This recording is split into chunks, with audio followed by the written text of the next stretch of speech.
আসসালামু আলাইকুম রহমতুল্লাহ। প্রিয় দেশবাসী, কেমন আছেন আপনারা? আশা করি সকলে ভালো আছেন। আমিও আল্লাহর রহমতে আপনাদের দোয়ার বরকতে ভালো আছি।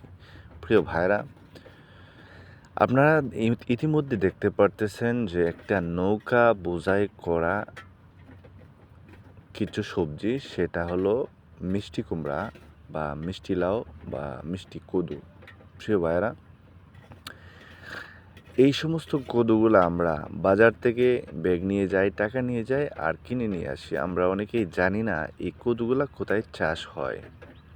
প্রিয় ভাইরা, এই কদুগুলা চাষ হয় মূলত হাওর এলাকায়। হাওর এলাকায় এইগুলা চাষ বেশি দেখা যায়।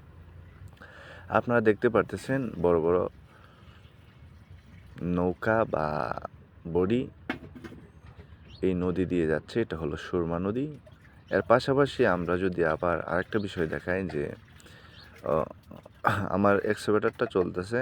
আমরা জানি না কাঁচামরিচ অনেক সময় সস্তা হয়, অনেক সময় দর হয়। আসলে এটা একটা মূল্যবান জিনিস বা সবজি।